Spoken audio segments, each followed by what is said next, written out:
많이 힘드셨을 텐데 또 예배의 자리, 기도의 자리 잊지 않고 참석해 주셔서 감사합니다. 네, 마가복음 9장의 말씀, 9장 14절부터 29절까지의 말씀을 교독하였는데요. 믿음 그리고 기도에 대한 말씀을 좀 준비해 보았습니다. 오늘 말씀을 보면 처음에 예수님을 찾아 귀신 들린 그 아들을 데리고 온 아비가 있다라고 말씀하고 있습니다. 그때 그 자리에 예수님은 안 계셨고요. 아비와 그곳에 모인 무리들은 아마도 예수님의 제자들에게 이 귀신 들린 아들에게서 귀신을 쫓아낼 것을 부탁하였습니다. 제자들이 귀신을 쫓기 위한 어떤 시도들을 해보았던 것 같습니다. 아마도 예수님이 하셨던 것을 이미 많이 보았기 때문에 흉내내지 않았을까 싶습니다. 단호하게 말하기도 하고 소리도 질러보면서 귀신아 떠나가라! 라고 그렇게 하지 않았을까요? 하고 생각을 해보게 됩니다. 목청껏 외치고 소리도 질러보고 그랬겠죠. 그러나 결과가 어떠합니까? 아무런 변화가 없었다라고 합니다. 제자들의 목이 아프고 기운만 빠질 뿐입니다. 귀신 들린 아들은 여전히 거품을 흘리고 이를 갈고 곧 죽을 것처럼 그 피부색이 파리해지기도 하고 그런 상황 속에 있습니다. 이때 예수님이 등장하시죠. 무리들은 옳거니 드디어 오셨구나. 과연 귀신을 쫓아낼 수 있는지 한번 지켜보자 하는 그러한 심정으로 예수님께 모여들었고, 아비는 예수님의 제자들이 아들의 귀신을 쫓아내지 못하고 있음을 예수님께 전하면서 예수님께 도움을 청하고 있습니다. 이에 예수님이 말씀하십니다. 19절 말씀입니다. 믿음이 없는 세대여, 내가 얼마나 너희와 함께 있으며 얼마나 너희에게 참으려 그를 내게로 데려오라. 누구에게 하시는 말씀일까요? 1차적으로는 제자들에게 하시는 말씀으로 보입니다. 이런 말씀이시겠죠. 제자들아, 내가 얼마나 너희들과 함께 있었느냐? 너희에게 전하고 가르친 것이 도대체 며칠이냐? 그럼에도 이 귀신을 쫓아낼 만한 그러한 믿음이 없느냐? 라고 물으시는 것입니다. 하나님의 일을 감당함에 있어서 필요한 것, 바로 믿음이라고 하시는데, 이 믿음이 제자들에게 없다라고 그렇게 말씀을 하고 계시는데요. 정말 제자들은 여전히 믿음이 없는, 예수님이 말씀하신 것처럼 우리 보기에도 믿음이 없는 그렇게 한심스러운 그런 자들이었을까요? 마가복음 1장 16절에서 20절의 말씀을 보면 예수님이 제자들을 부르시는 장면에 그 말씀이 있습니다. 갈릴리 해변으로 지나가시다가 예수님은 바다에 그물 던지는 시몬과 형제 안드레를 보셨습니다. 그들을 보시고는 말씀하십니다. 나를 따라오라. 내가 너희로 사람을 낚는 어부가 되게 하리라. 그렇게 말씀하시니 시몬과 안드레는 주저하지 않고 그물을 버리고 따라 나섰습니다. 이들뿐이 아닙니다. 세베대의 아들 야고보와 요한도 배에서 그물을 깁고 있다가 예수님이 부르시니까 그물도 배도 버려두고 생업을 내팽겨친 채 예수님을 그저 따라가는 모습을 보입니다.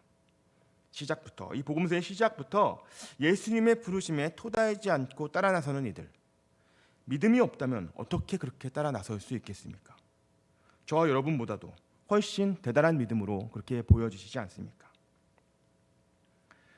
6장의 말씀을 보면, 마가복음 6장의 말씀을 보면 예수님은 제자들을 둘씩 짝지어서 전도 여행을 보냈습니다.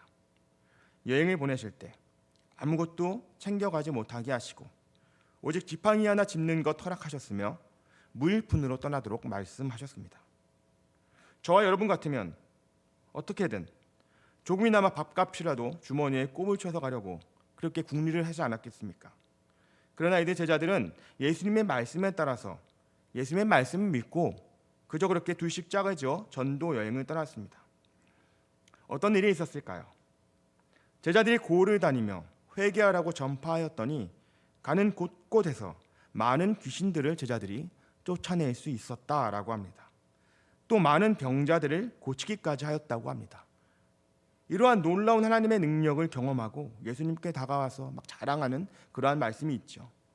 그러한 경험을 하였음에도 불구하고 오늘 본문에서는 귀신 들린 아들에게서 귀신을 쫓아내지 못하여 서기관들을 비롯한 그곳에 모여 있는 무리들에게 비아냥거림을 당하고 무시당하였고, 스승인 예수님께는 믿음이 없음에 대해서 책망을 당하고 있는 것입니다. 왜 전도 여행 때는 귀신도 쫓고 병도 고쳤는데, 그래서 어쩌면 귀신 들린 아들쯤이야, 우리들이 할 수 있어 라며 자신 있게 나섰을지도 모르는데 이렇게 실패하게 된 것이겠습니까? 귀신 들린 자의 아버지는 큰 희망을 가지고 예수님을 찾아왔지만, 예수님의 가장 가까운 곳에서 따르는 제자들이라고 하는 이 제자들이 귀신을 쫓지 못하고 쩔쩔매고 있는 모습을 보았으니 어쩌면 예수님에 대한 기대감도 한풀 꺾여버렸던 것 같습니다.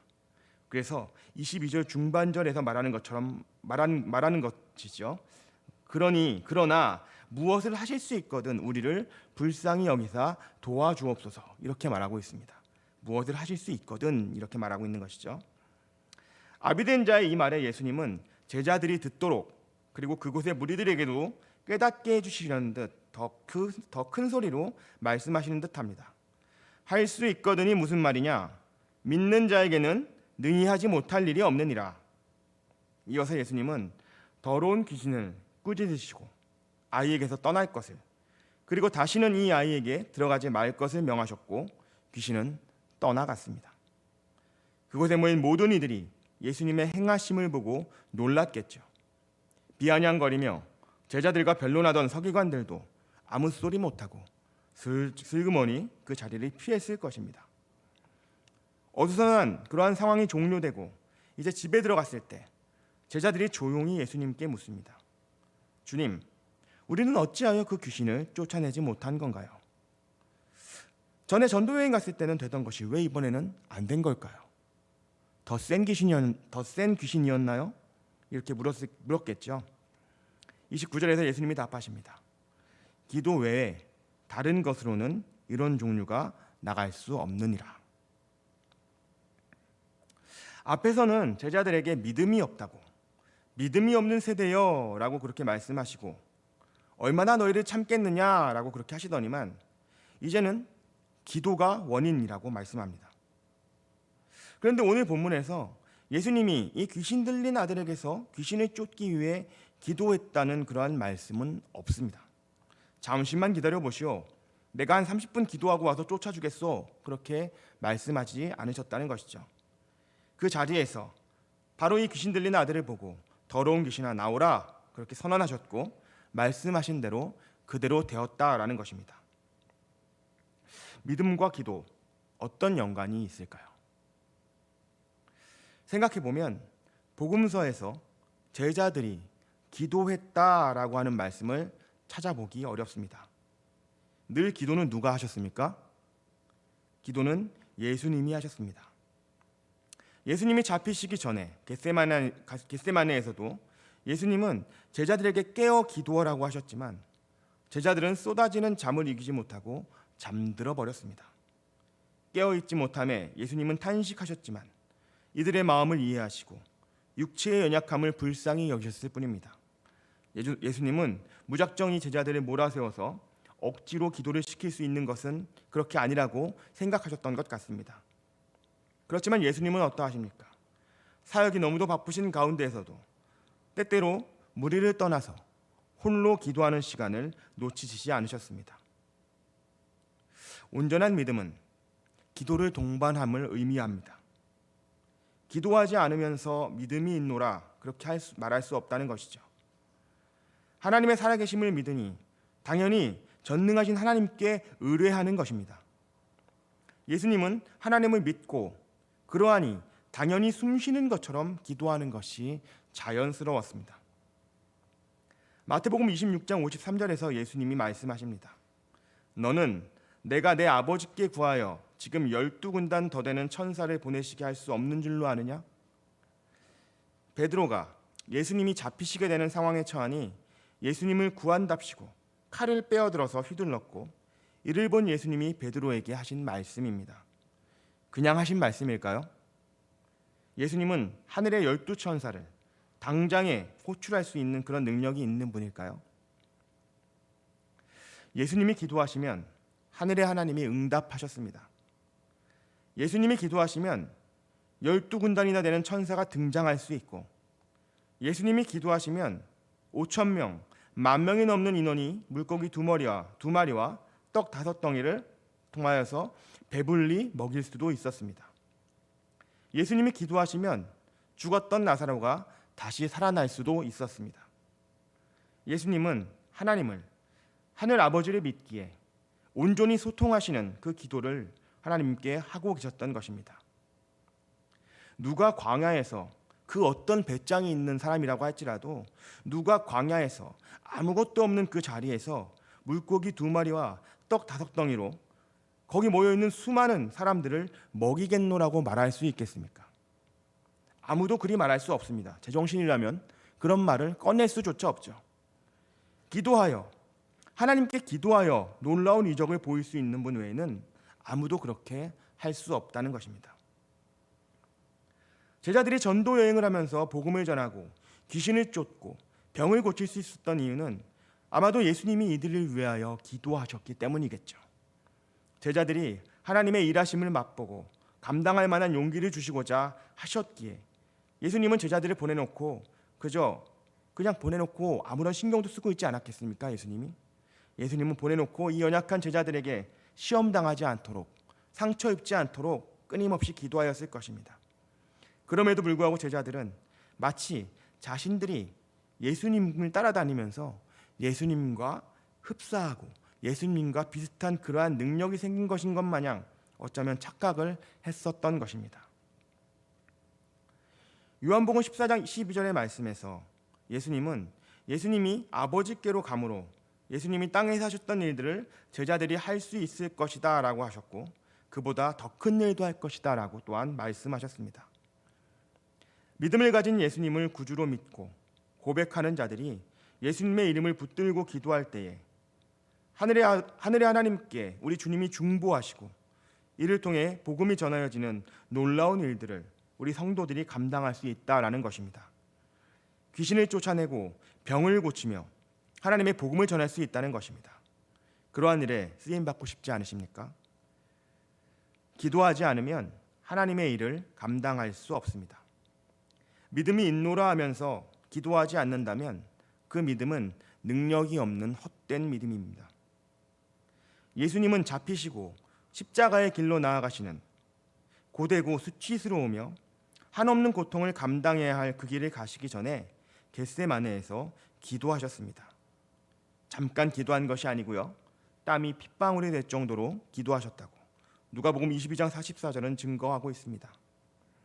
그렇게 기도하셨더니 아버지의 원대로 되기를 원합니다 라는 고백과 함께 담대하게 그 험한 자리로 세상을 구원하기 위한 헌신과 희생으로 하나님의 뜻을 이루실 수 있었다는 것입니다.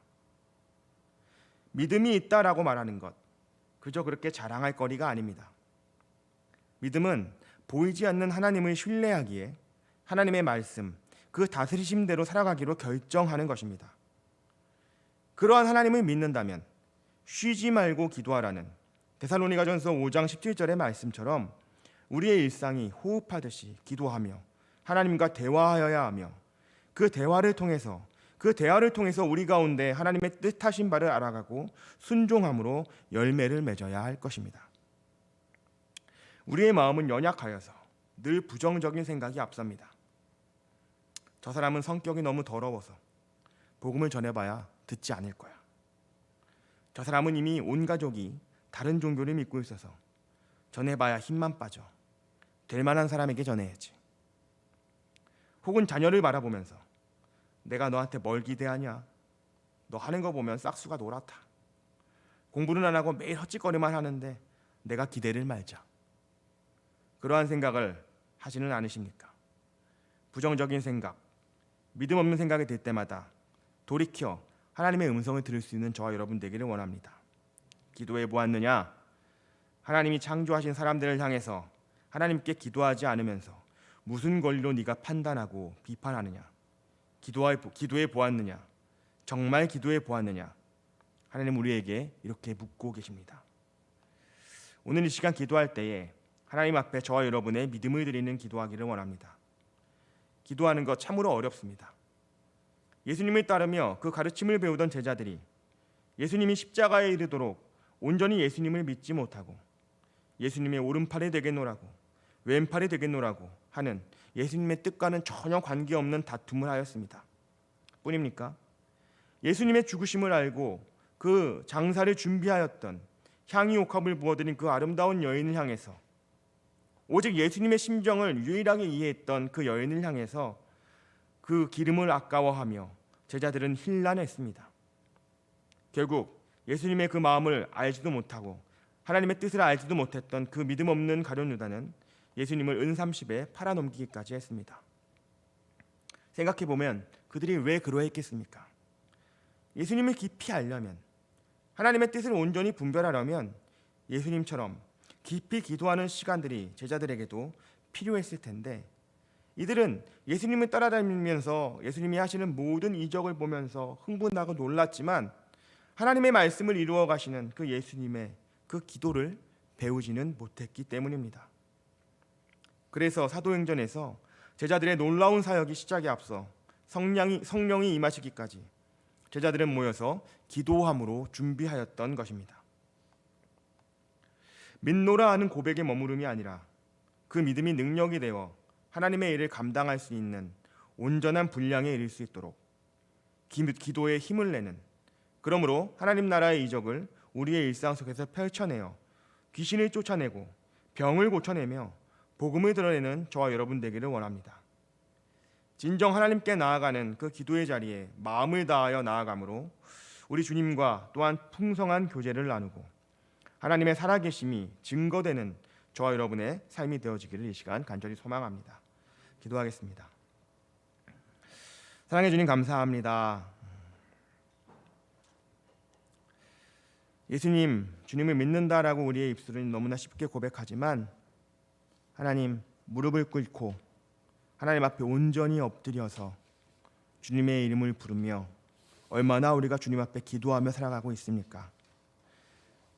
천지를 창조하시고 우리의 모든 죄를 구원하셔서 우리와 항상 함께 하신다고 약속하셨던 그 예수님을 믿노라고 하면서 우리의 일상 가운데 얼마나 주님을 의식하며 얼마나 주님께 기도하며 얼마나 주님께 의존하며 우리가 살아갔습니까? 내게 당장의 유익을 줄 사람을 찾아서, 내게 당장의 기쁨을 줄 그 어떤 대상을 찾아서 내 스스로 판단하여 관계를 정리하고 잘라내고, 하나님, 우리는 그렇게 살아가고 있지 않았습니까? 부족한 우리들 용서하여 주시고 믿음 없는 우리들을 용서하여 주시옵소서. 이 시간 말씀을 통하여서 다시금 우리의 믿음의 자리를 돌이키며 우리의 입술이 주님을 믿는다라고 고백할 때마다 더욱 주님을 의지하여 기도하면서 겸손하게 주님 앞에 신앙하며 하나님 나라의 뜻을 이루어갈 수 있도록 주님 우리의 삶을 주관하여 주시옵소서. 감사드리며 거룩하신 예수님의 이름으로 기도드립니다. 아멘.